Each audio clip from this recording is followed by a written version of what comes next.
të ndaluar eksportin e disa produkteve.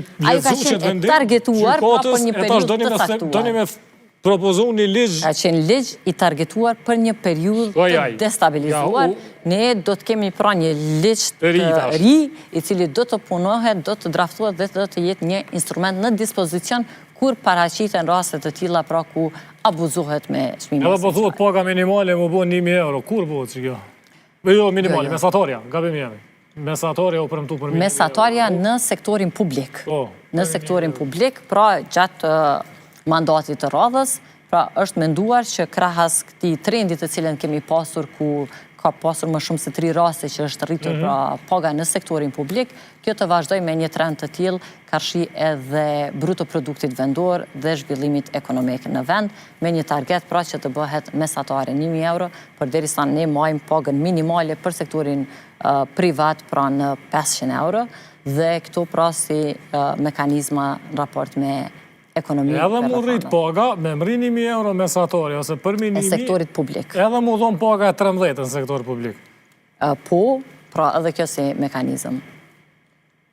Që prapë është ka na këthen që njerëzit kanë me lyp me shku në punë të shtetit, s'ka me punu kërkush 8 sahat që shduhet në kompani private në këtë vend. Unë mendoj që se cili biznes, i cili ka një afarisëm, në të cilin mbështetet nga ana e shtetit, nga një pako, pra ku mendohet që dikun 1 miliard euro të investohen në afarizëm në sektorin privat, e me një fokus më të gjerë tek bizneset produse, që ka programe, pra që i ndihmon punëtorët që t'i angazhon deri në vlerën 500 euro, pra këta për kategorinë e të rinjve, që ka programe që të mbështet për gratë të punësuara deri në 500 euro, që ka mekanizma të tjerë mbështetës të promovimit të produkteve tua e të gjitha, pra krijon një klim të favërshme që dhe sektori privat të jetë atraktiv dhe të ketë mundësi të tjera. Pse po i përmenin ndërmarrjet publike se folet edhe për trepshën më herët, sot u publiku në media, qa me i thonë, një komunikim interesant, që kështë të bënte me mënyrën se qysh Niber Le Pen, u emnu drejtoris, dhja e pot.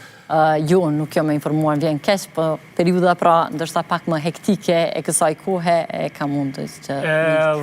Po më duket që nëse prapë edhe në atë mënyrë emnohen drejtorat edhe i mësyën ndërmarrjeve publike, nuk e di për perspektiv tonën që Unë mendoj që gjendja e ndërmarrjeve publike është në përmasa të theksuara ndryshe nga gjendja e marrë. Me humbje janë ka punojnë edhe tash, po... Unë mund t'i referohem rastit të Telekomit, për shembull, të cilën ne e kemi gjetur përa me dikon 17 milion euro humbje, dhe që sot operon me mbi 15 milion euro profit.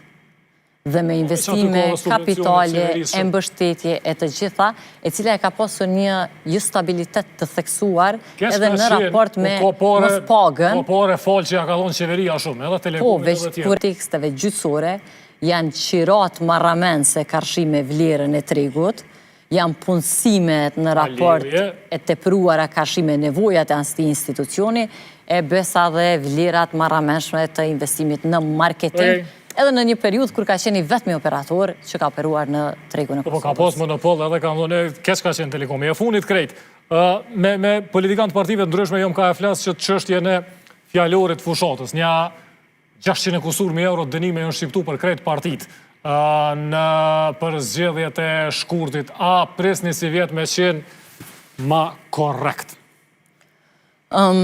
Deri nga ajo se që ka poshot deri më tani, po duket që është një tendencë, një gjuhe, le të themi, korekte dhe anasjelt në mes të partnerve dhe palve të përfshirë në këtë proces zgjedhor, më shumë e fokusuar në çështjet programore dhe konkrete, më pak e fokusuar tek njëri tjetri, mirë po tek rezultatet, puna e bërë, dhe nevoja që kjo punë e bërë të mirëbahet me angazhim dhe me mbështetje qytetare.